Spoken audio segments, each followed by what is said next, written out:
premiums really start to go up considerably again, not just in silver, but also in gold. And this is something I haven't seen really. What's happening on the physical level of the silver market, often quite divergent from the COMEX, although somewhat matched up in the recent weeks, as we've seen COMEX silver up to right around $25, while perhaps even more significant buying of retail physical silver. And dig into all of that. We have someone who sees it on the front lines. And yeah, the craziness that we've seen over the last 3 weeks has not abated at all. In fact, it's accelerating, as are the premiums, and as is the availability of product, or the decreasing availability of product, things that you and I have talked about at length. In fact, every show we've done since roughly December, we've focused on the atmosphere, if you will, of availability. And I told you that I was surprised, really caught off guard around Thanksgiving, Christmas, New Year's. The availability of product was at 3-year highs. The premiums were at 3-year lows. And I think people have a bad habit in this country of being short-sighted, looking at recency bias, if you will.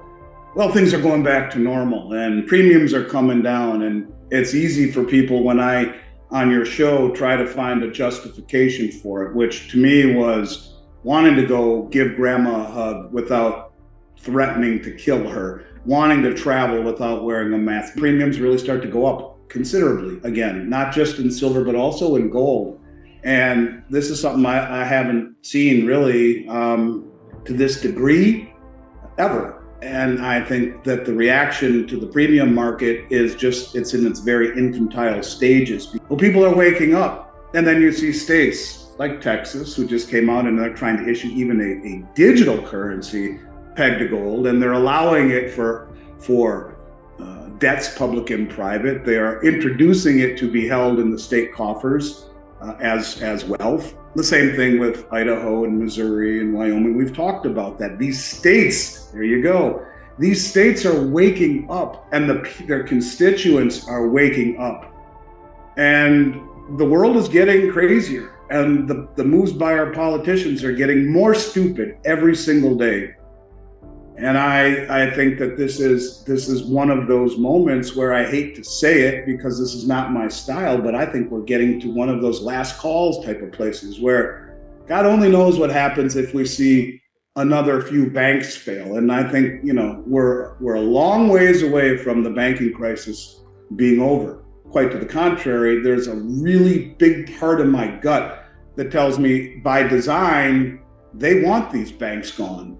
They, being our government, would prefer that the 5,000 regional banks that represent 70% of all the small business loans and nearly 40% of GDP as a result, they want them gone, and they want everyone into a handful of commercial banks. So I think this story is far from over. And the problem with people in this country, Chris, is they are far too reactionary. You have to prepare. Most preparation is done reluctantly, because who wants to buy health insurance or life insurance when you're healthy and young? Who wants to buy car insurance before you get into a car accident, or home insurance before your house burns down? No one wants to do that. But if you don't do it and those things happen, you're screwed. And that the same thing is true here. The problem is we've lived through nothing but prosperity and good times.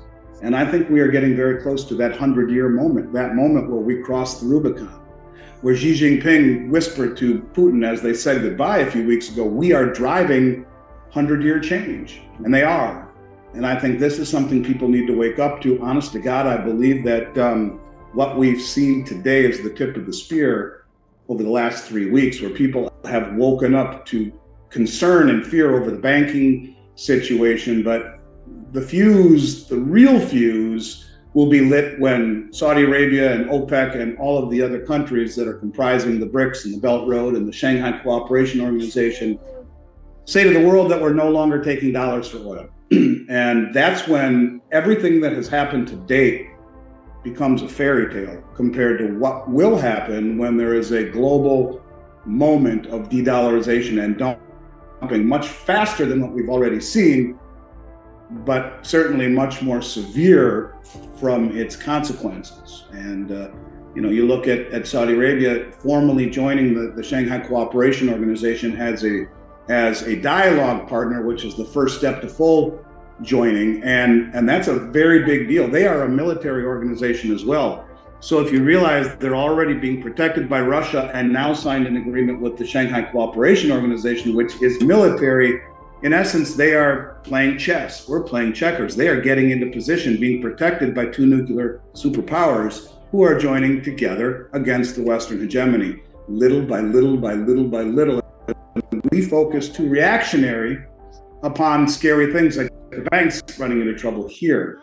And the craziness that has ensued really, really defies anything that I can explain to people, honest to God.